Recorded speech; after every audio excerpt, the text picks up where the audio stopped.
My name is Seo Kim. I am Executive Director of Food Design Research at Stanford University. I'm very happy and honored to speak at this conference. The title of my talk is Future of Food, Kitchen and Restaurant, a Silicon Valley Perspective.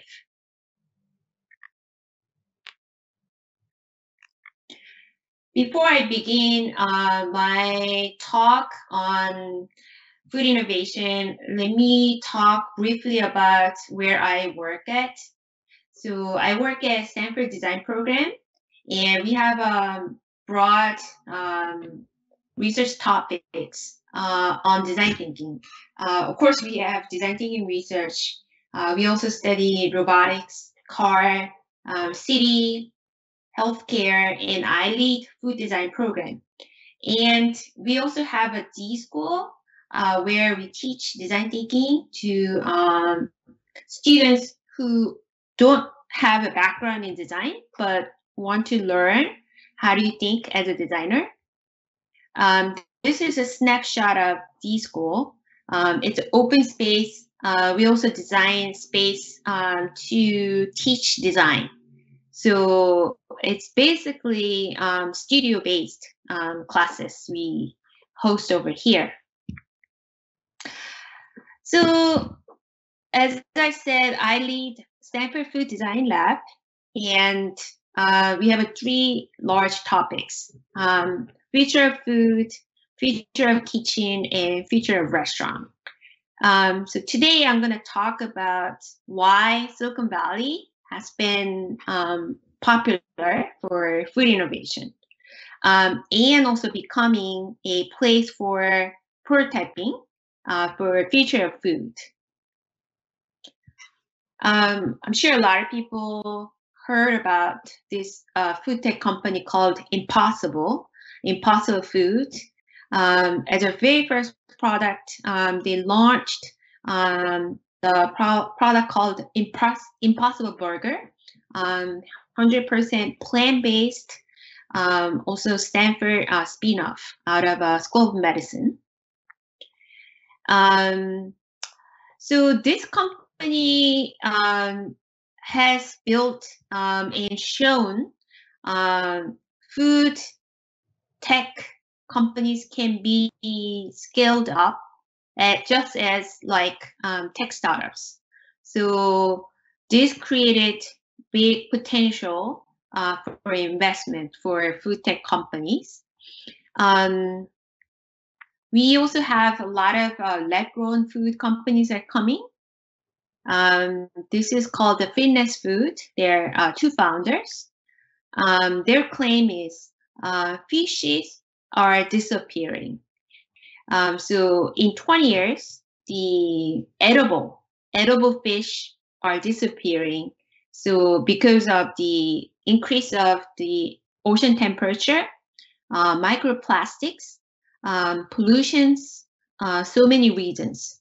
So this is fishes are a danger.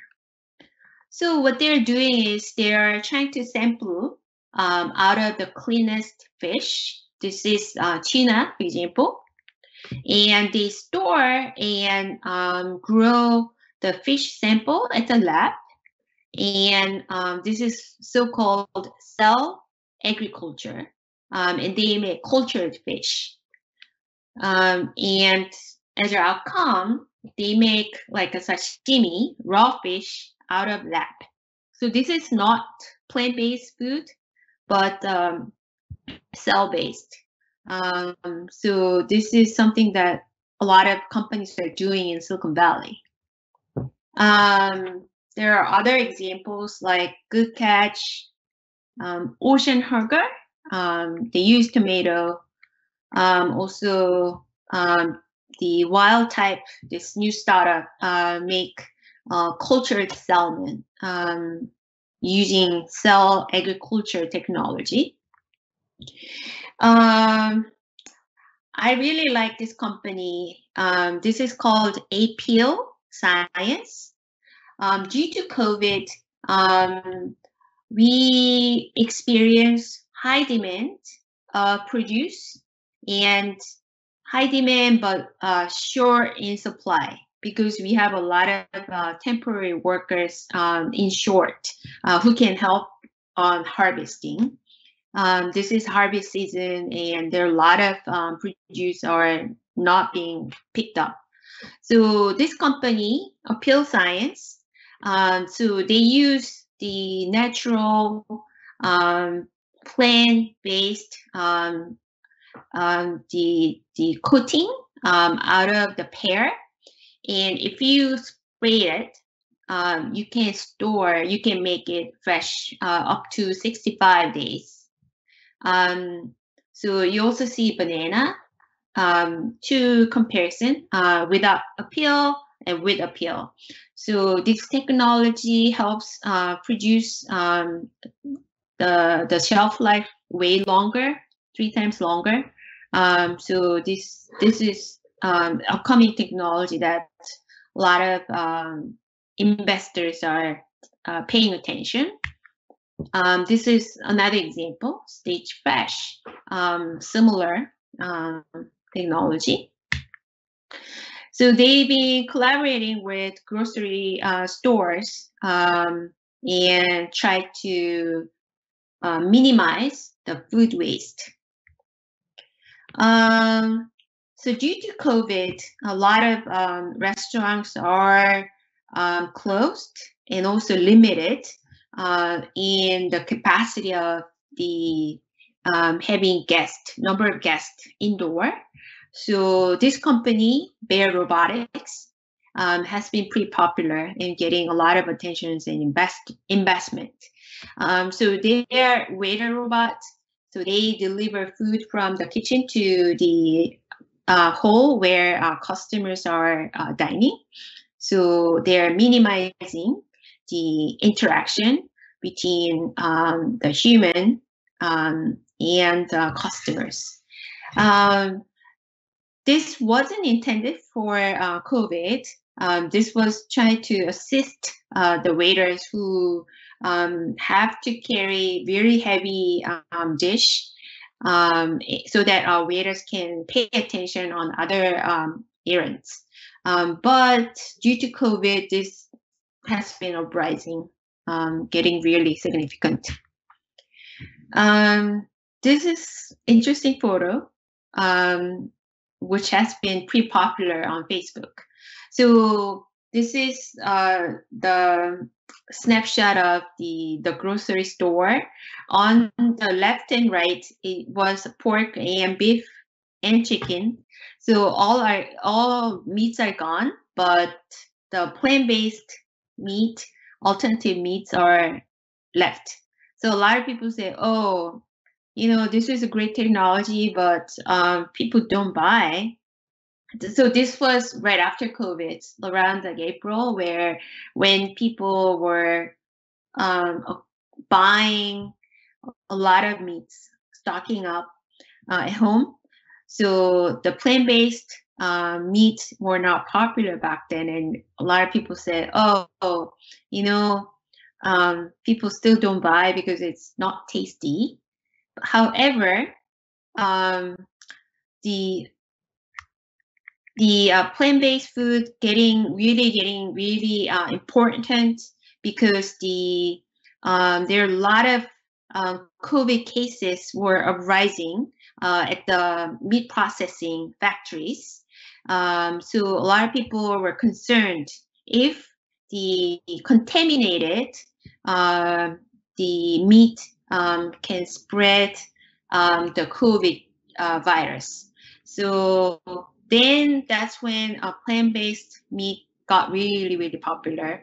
And now Impossible Food, it's in Walmart, Trader Joe's.